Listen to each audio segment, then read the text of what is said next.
Armed with search warrants, Homeland Security investigators, with the help of local police departments, raided the Sun Valley home and other locations across Southern California and across the country in Florida.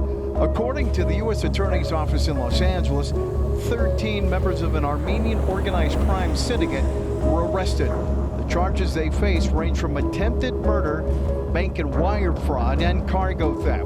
Итак, первой и главной темой сегодняшних американских газет является разоблачение крупнейшей в истории страны мошеннической схемы в системе Medicare, федеральной программы медицинской помощи престарелым.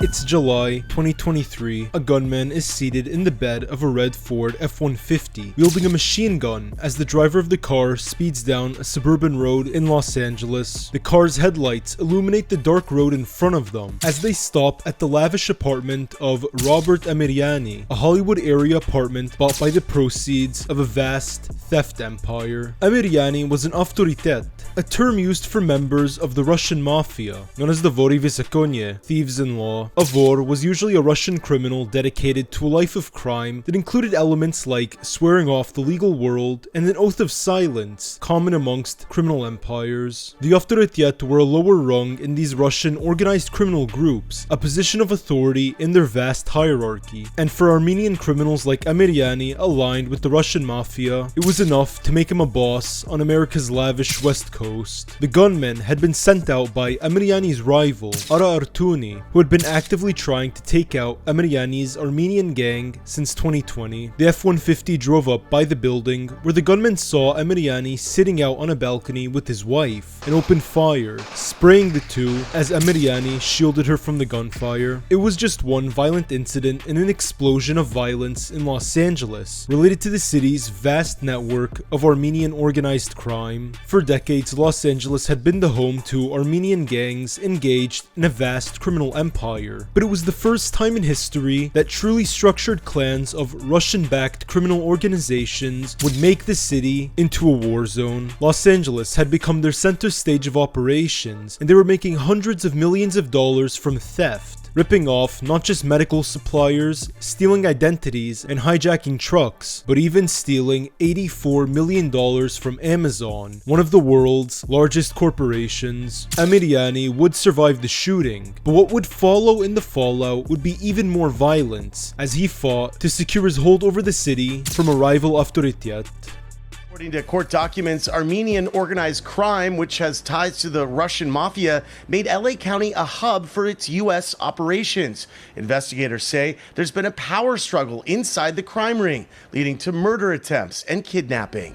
The U.S. Attorney's Office says the suspects in this case not only carried out violent crimes, they also set up fake companies to steal more than $83 million worth of products from Amazon. For decades, one of Los Angeles' more quiet and successful criminal networks were the Armenian organized clans, who ran a variety of businesses like marijuana production and murder for hire, but the thing they were best at was stealing, and they stole in mass amounts over periods of years without anyone knowing. Jacob Kingston took a plea deal and testified against Levon, telling jurors they had more money than they could launder, so they started buying Lamborghinis, Bugattis, private jets, yachts, and mansions in Turkey, Huntington Beach, and Utah. Prosecutors say Levon employed a team of corrupt law enforcement officers, including former DHS agent Felix Cisneros, also former Glendale detective John Belian, and former FBI agent Bobak Brumand. Gangs like AP-13, an Armenian mob connected to the Mexican Mafia, is a street gang that was formed in the 90s by Armen Petrosyan, then not even 20, who formed a defensive clan with his friends to combat the established street gangs and bullies in the Hollywood area. By 1997, within less than 5 years, the drug dealers and thieves within AP-13 had been responsible for 24 drive-by murders. They had established ties to Russian and Armenian criminals that supplied them with weaponry, drugs, thugs and gave them easy routes to move stolen products. However, AP-13 isn't even close to the most successful of California's Armenian powerhouses. Levon Termidjian, a con artist whose real name is Lev Aslanderman, was a Los Angeles Armenian gangster who ran major scams across his life. In 2010, Lev managed to convince a rich family of Utah polygamists named the Kingston Group, who owned numerous major businesses and ran schools across Salt Lake City, to invest in a gas scam he'd planned. The scam, hidden behind the company Washakie Renewable Energy, involved claiming fraudulent renewable tax credits, and in under 8 years, the collective had made over $500 million that they used to buy homes, Bugattis, and clothing.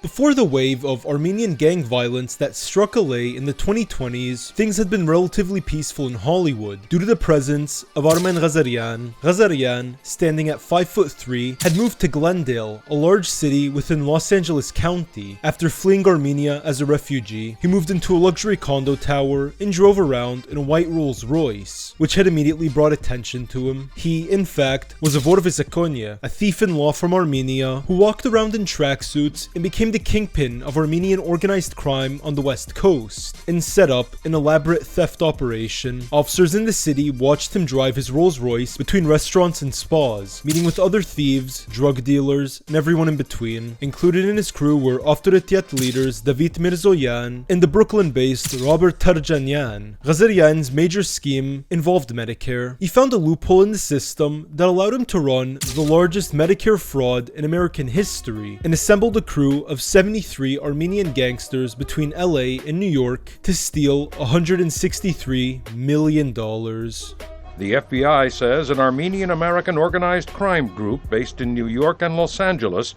carried out the massive fraud. When it comes to making money illegally, this Armenian-American group puts the traditional mafia to shame. Barara says the crime ring opened more than 100 phony clinics that billed Medicare for millions of dollars in false claims. Police had discovered the identity theft of 2,900 Medicare patients in New York, as well as the identities of doctors and specialists. Kazarian's ring then got to work opening 100 fake clinics, registering them, and claiming Medicare credit from the government using the stolen identities. The government was billed for fake operations ordered by the stolen identities of the patients and carried out by the stolen identities of the doctors. This scam was smart, but there were issues with their planning, as police investigating them had discovered confusing trails of billed medical services that involved things like eye specialists, doing knee surgery on some of the patients. Police informants soon infiltrated the ring, and in 2010, they were busted up. Kazarian getting 3 years. After getting out on parole, he was caught by officers gambling at a casino in Vegas and deported to Armenia in 2017.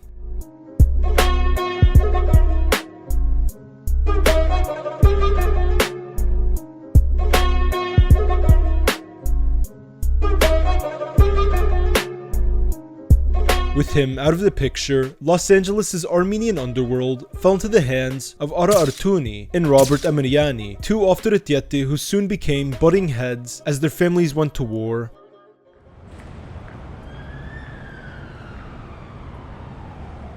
In most cases, conflicts between Armenian gangs worldwide are settled by Russian-backed thieves-in-law back home in Russia, Armenia, Chechnya, and Georgia, members of American-Armenian gangs flying out to Russia to meet with them and bring issues to a solution. However, this case was different. It was the first time a clan of Avtoritets would go to war on American soil, thousands of miles away from Armenia. On one side was Amirian's gang, which was allied with Kazarian's former lieutenant Vahagan Harutyunyan, while on the other side was Artuni's gang. Amirian, a convicted arms dealer, was born in Armenia in 1979 and had clicked up with the Tunerville Rifa 13 gang in Atwater Village, a majority Latino gang that has been involved in infamous murders in the past. Timothy Joseph McGee, a half-Latino leader within the street gang, had committed 12 homicides and 10 attempted homicides across his 6 years on the street.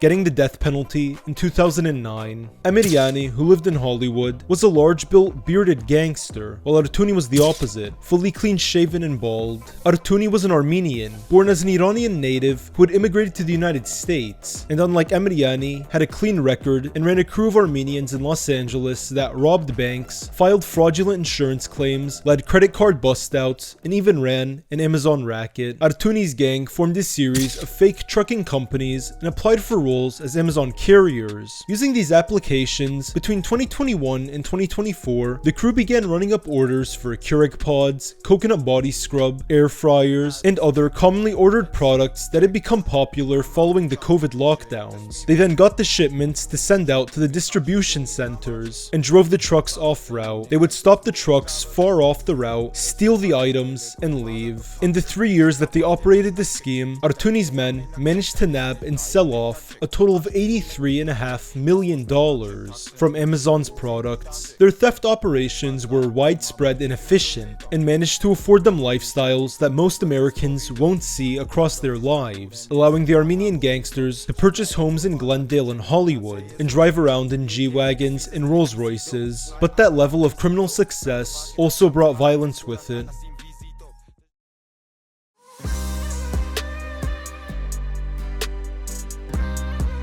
In 2020, Artuni's crew got into contact with Edward Lopez, a 34-year-old convict who was sitting behind bars for drug possession. They formed a plot with Lopez, who was a member of PAL 13, a street gang in Los Angeles that had formed in the 90s and went from graffiti to tag banging and then to straight gang banging. They formed a plot to have Lopez assassinate Armen Sahakian, a member of Emiriani's gang. Sahakian lived with his wife and 3 kids in a Burbank home, and they knew his address. Lopez got out of prison and began a text exchange with his employers, and within the day he was out on the street, the gangster who was hiring him took him shopping for clothing. Lopez waited for the right time to strike, 3 weeks after his release.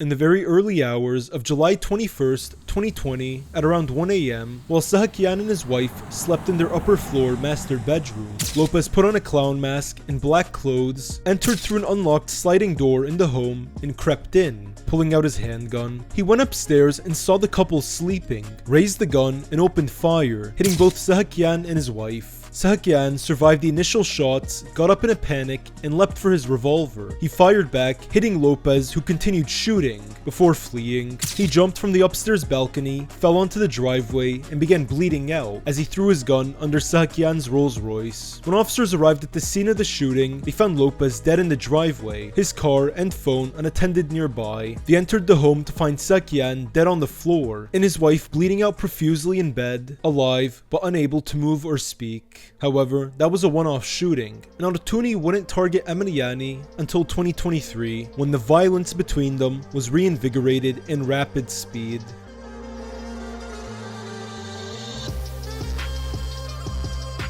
On April 3rd, 2023, Artuni sent gunmen to kill Emiriani at his apartment. That night, he was pulling into his apartment building's garage when a gunman ran up with a ski mask, wielding an AR-15 and opened fire. Emiriani was shot but survived. He needed to find out who'd ordered the shooting, and so, after his recovery, in June of 2023, Emiriani left with a crew, Vahagan Harutyunyan and Sevax Graryan, and kidnapped one of Artuni's men. They dragged him out to a home in Sun Valley where they held him for hours, torturing him. Kazarian filmed on an iPhone 5S as they interrogated him in Armenian, filming him as they beat, stomped, and shot him. His face bones were fractured and broken by the time police arrived. Emiriani and the other two paused to take a break, drinking some beers and smoking a pack of Camels, while the victim's family tracked his cellular data and found the home address. They called the LAPD, who surrounded the home and forced Emiriani, Harutyunyan, and Kazarian out at gunpoint,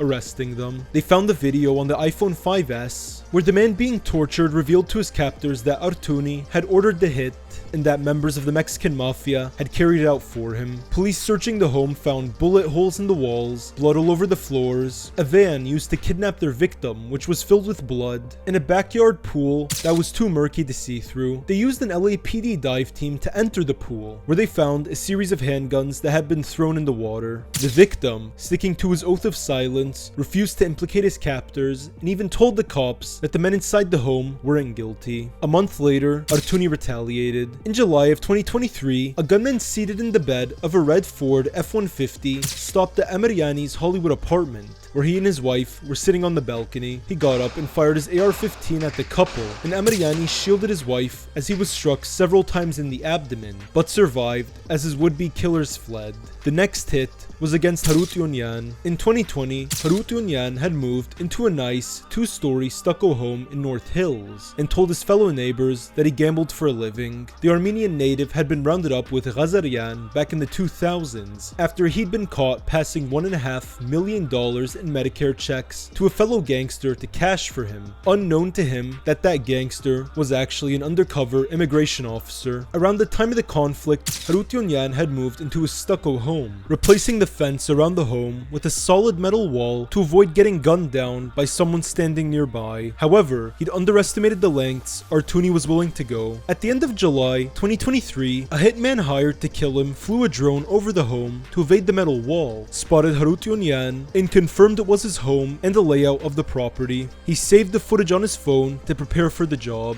In the afternoon hours of August 18, the hitman drove up on a motorcycle, grabbed a ladder sitting in the bed of a truck parked by the home, scaled the wall, and, standing at the top of the ladder, began opening fire with an AR-15, missing Harut Yonyan and fleeing the scene on his motorcycle. Harut Yonyan's neighbor had seen the entire shooting unfold, shocked by the absurdity of it, and reported it to the police. A week later, near the end of August, Harut Yonyan met up with Emerian and Kazarian in his backyard, where they felt they'd be more safe openly meeting due to the metal wall. Officers monitoring Artuni's cell phone data followed him and his top 3 lieutenants, David Kazarian, Alex Agopian, and Mikhail Stepanyan, driving to a storage center where officers knew the Artuni gang had rifles stored. Their cell data then showed Artuni, Kazarian, and Stepanyan driving near Harut Yonyan's home at around 10 p.m. At around 10 p.m., as the trio spoke, a truck sped by and 2 men stood up in the bed, pulled out rifles, and opened fire, emptying their magazines into the backyard. The bullets pierced the wall, with Harut Yonyan's neighbor describing it as machine gun fire, as the bullets flew through the walls of the home, damaged his kitchen, and hit Harut Yonyan 6 times. Kazarian and Emeriani immediately dropped down before opening counterfire, leading to the hitmen fleeing. Harut Yonyan survived with his injuries. In April of 2024, Artuni was called to a meeting in Armenia to meet with the senior vori that he worked for. Upon arriving, he was beaten badly by his superiors for all the violence and attention he'd been bringing to his operations in Los Angeles. Despite the vori in the Caucasus having a hand over their operations in foreign countries, Artuni had gone his own route and gone to war in a very well policed and well surveilled city. Artuni later arrived in Dubai, where he planned on hiding out until the violence subsided. Officers watching him at the Dubai airport took note of his heavy bruises and injuries, and in November he flew to Mexico and crossed into Los Angeles, where he got his crew reinvigorated and ready to keep hitting Emeriani. According to court documents, they now face charges ranging from cargo theft to kidnapping and attempted murder. Some have ties to the Mexican Sureño gang and allegedly hired a member to carry out at least one assassination. Among the arrested, suspects born in Iran, Armenia, and Azerbaijan. We're going after transnational criminal organizations, violent and organized crime, going out into the community and getting the most dangerous folks out of here.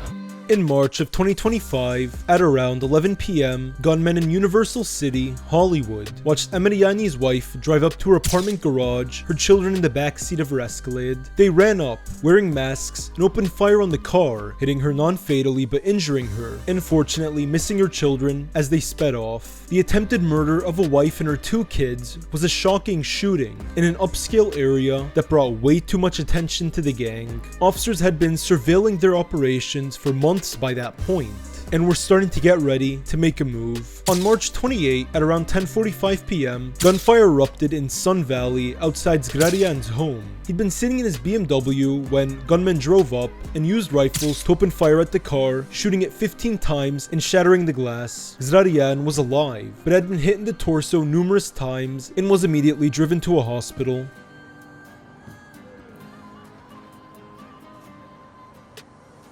On April 11, 2025, Agopian noticed people surveilling his home and began following a plainclothes officer, LAPD detective Brian Murphy, who was sitting in a Denali with Oregon license plates. It's not known if Agopian knew they were officers or assumed they were hitmen, but either way, he drove by the car, dropped his window, and pointed a gun directly in Detective Murphy's face, leading to his arrest. Officers managed to obtain a warrant to search the home, where they found a cache of legal firearms registered to his wife's name. They concluded his wife had been registering the guns for him, since Agopian, as a felon, legally was banned from owning firearms. Their theory was confirmed as officers overheard a jail call between him and his wife, where they discussed the guns and business between them in Armenian.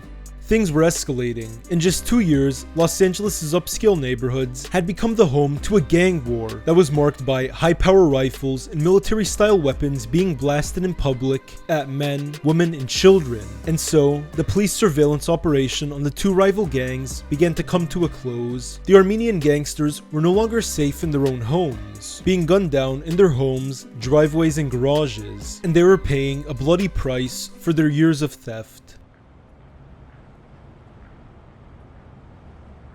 On May 20, 2025, the Department of Homeland Security, Los Angeles area local police departments, and the ATF all came together to launch a series of early morning raids. The raids, a part of the Department of Justice's Operation Take Back America, which had begun in April of 2025, were launched as an anti-transnational organized crime operation, and authorities raided homes in Hollywood, Sun Valley, and more. 13 gangsters and associates being arrested. This included Artuni, his lieutenants, Amenian, Harutyunyan, Kazarian, and others. Kazarian had to use a cane due to his severe injuries, as officers led him out of his home into a police van, where he and Harutyunyan sat across from the men who had tried to kill them a few months prior, all on their way to a holding cell. Officers also seized 3 armored vehicles, 14 firearms, and over 100 Gs in US cash. The charges against the men included attempted murder, kidnapping and torture, cargo theft, wire fraud, and firearm possession. As things stand, the case is still ongoing. All 13 gangsters pleaded not guilty to the charges against them, while Artuni was deemed a travel hazard and banned from flying within and outside of the country. If convicted, many of the men in the Armenian gangland scene in Los Angeles may get life in prison for their crimes, but as things stand, the conclusion of their case remains unclear.